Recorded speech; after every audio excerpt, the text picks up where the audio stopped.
Сәлем баршаңызға. Менің каналыма қош келдіңіздер және менің сүйікті көрермендерім. Сіздерге осындай әдемі болып шығатын тайский салат, из огурцов, әр жерде әртүрлі айтады.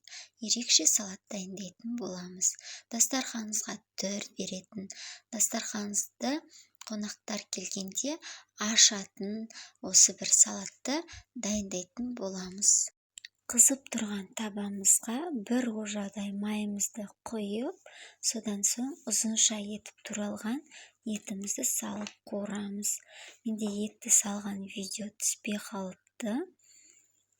Осылай бір қызартып қуырамыз. Содан соң астын басып, осындай соя соусын құятын боламыз. Жақсылап бір араластырамыз.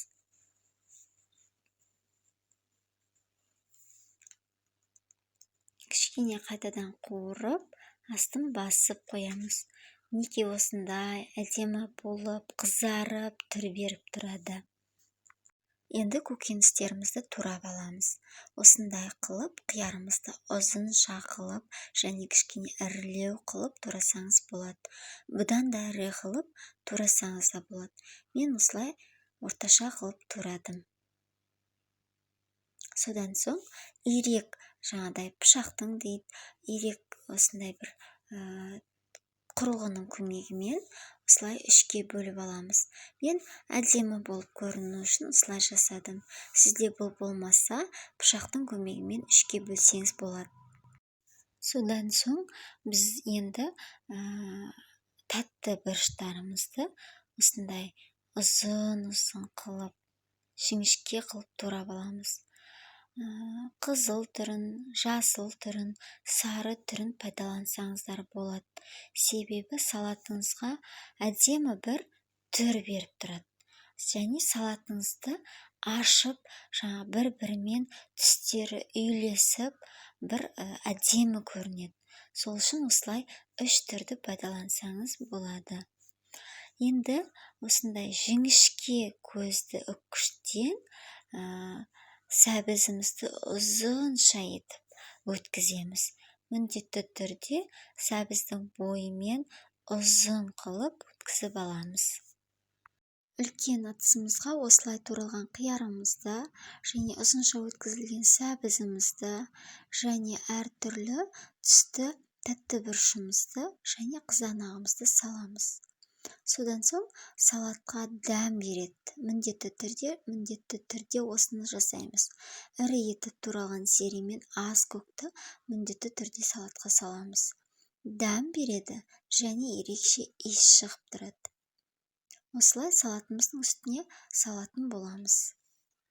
Енді үстіне піскен әдемі қызарып дайындалған етімізді майымен қоса құятын боламыз.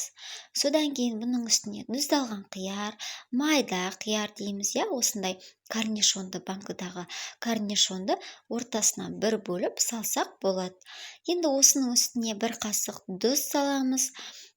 Содан соң кристаллик саламыз, яғни ақ тұз деп айтады. Содан кейін үстіне кішкене қара бұрыш саламыз. Содан кейін 2 дана сарымсақты осылай үккіштен өткізіп, үстіне салатын боламыз. Енді салаттың ерекше түрін келтіретін, дәмін келтіретін соя құямыз. Сояны молдау құйсаңыз салатыңыз өте әдемі болып шығады. Осылай жақсылап араластырамыз. Сіздің салатыңыз ерекше әдемі, дәмді шығады. Сіздің салатыңызда, яғни әртүрлі түсті көкөністер пайдаланғансыз. Қызыл, қызанақ, 2 түрлі қияр, сәбіз, тәтті бұрыштарыңыз. Осылардың барлығы қою сояға сіңіп, салатыңыз ерекше шығады. Бір-бірімен түстері үйлесіп, сіздің дастарханыңыздың сәнін келтіреді. Көзге әдемі болып көрінеді. Және дәмі ерекше шығады. Неге бізде салат дайын болды? Өте әдемі, нәзік, бір ерекше болып шықты түрі. және әсемдігі үшін осылай үстіне мен кунжут сеуіп қойдым. Бұл міндетті емес, кунжут сеппесеңіз де әдемі көрініп тұрады. Кафедегідей, мейрамханадағыдай дастарханыңызды ерекше қылып ашып, бір әдемі болып тұрады. Міндетті түрде жасап көріңіздер, сіздерге ұнайды деген ойдамын. Ас болсын.